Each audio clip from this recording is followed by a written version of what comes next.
Okay, today we are talking about a question that I get asked all the time on my Instagram and here on YouTube, and that is what my favorite film simulations are on the Fuji X100 Let's talk about it. Now, if you own this camera, either the Fuji X100V or the 6, the one that I have here, you probably have heard of Fuji X Weekly, which is an online blog that posts the biggest database of custom-built film simulations that try and emulate certain looks, or more specifically, certain film stocks. That's where I've gotten all of mine. That's where everyone basically gets theirs, especially as a baseline to dial into your camera. And then from there, as you shoot, you can adjust and customize the settings of each of these recipes to fit your exact style needs. First up, this is the one that I use pretty much 80% of the time for everyday travel or run and gun situations, and that is the Krome 64. While I show you some examples on screen, I'm going to run through the exact recipe settings. First up, the film simulation is classic chrome. The grain effect I have is off. Color chrome effect is off.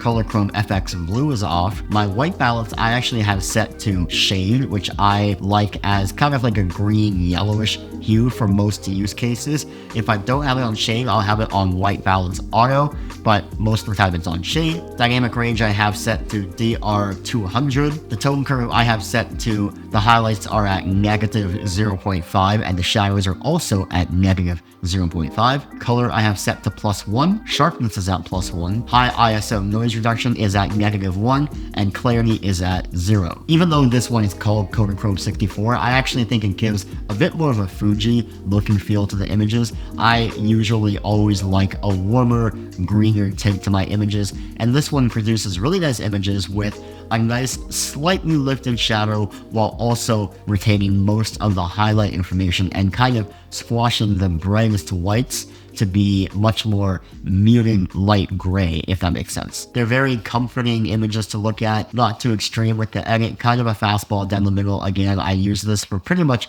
80% of my images. Next up, another one of my favorites is the Portra 400 recipe. This is obviously a fan favorite, both as a recipe on the Fuji cameras, but also just as a film stock. If you know anything about film, then you've definitely heard of Portra 400. It's probably the most famous and popular film stock of all time, and here it makes for a pretty darn good film simulation recipe. The film simulation I use for this is Pro Neg High. The grain effect I have set to weak and small. Color chrome effect is off, so is the Color Chrome FX Blue. My white balance is set to a custom Kelvin temperature of 5400 Kelvin with a red adjustment of -1 and a blue adjustment of also -1. The dynamic range is set to DR100. My tone curve, the highlights are set to -2 and the shadows are set to -0.5. Color is set to 0. Sharpness is set to -1. High ISO noise reduction is set to -1 and clarity is set to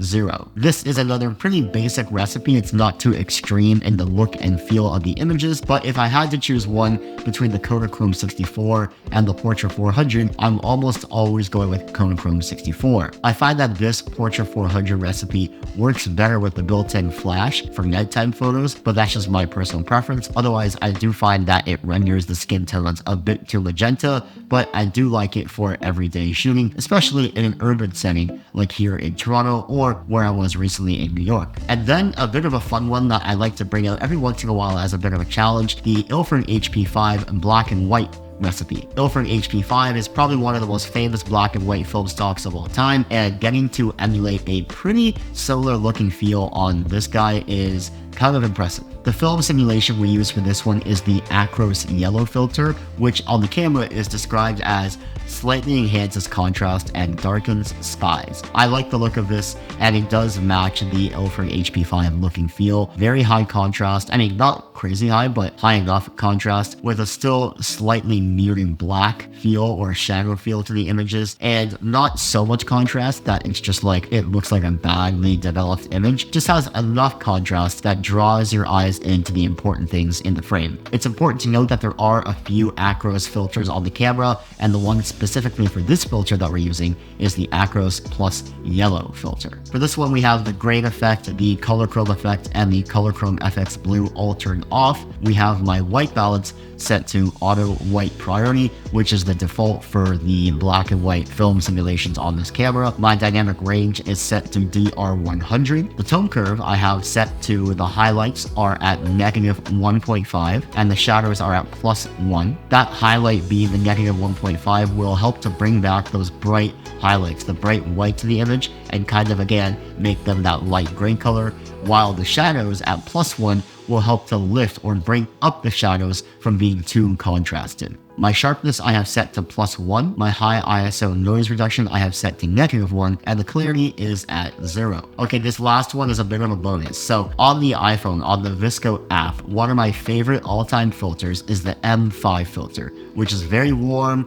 very orange and yellow, makes everything kind of look like fall and, again, warm colors. And what I did was I asked ChatGPT to make me a film simulation recipe for the X100 with exact settings and values for every setting on this camera to emulate that VSCO M5 preset. I did just that, and the result is pretty darn impressive. It's really good. And if you're like me and you love the M5 filter in VSCO Cam, then this one is for you. First up, I have my film simulation set to classic Krome. My grain effect is set to weak and small. My color chrome effect and color chrome FX blue are both off. My white balance is set to white balance auto. Dynamic range is set to DR400. My tone curve is set to highlights are at -2 and shadows are also at -2. My color is at 0. Sharpness at -4. High ISO noise reduction is also at -4 and clarity is at 0. This one's not perfect yet. It does just give off that overall vibe that M5 gives you of the warm tones,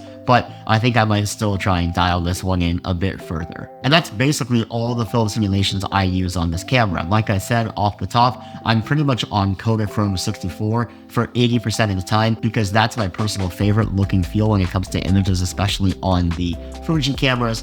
But it's good to play with other ones like that Ilford HP5 black and white filter, like the M5 VSCO filter. They're all fun, and that's what makes this camera so fun to use. One caveat to all this is that if I am shooting something professional for a client, whether it's an event I go to or a restaurant opening or anything like this, I will always be shooting in both JPEG and RAW. And that's because if I get home after whatever I'm shooting and I don't like the look of the JPEGs, how they came up on the back of the camera here versus how they look on the computer or on the phone, at least I have the RAW files to fall back on and then edit in Lightroom to my exact desired look and feel. Yes, that does take up more memory on the memory card, but I think it is worth it to have that option just in case. Thank you guys so much for watching this video. If you liked it, please give it a thumbs up. Do not forget to subscribe down below. And until next time, I will catch you guys in the next one.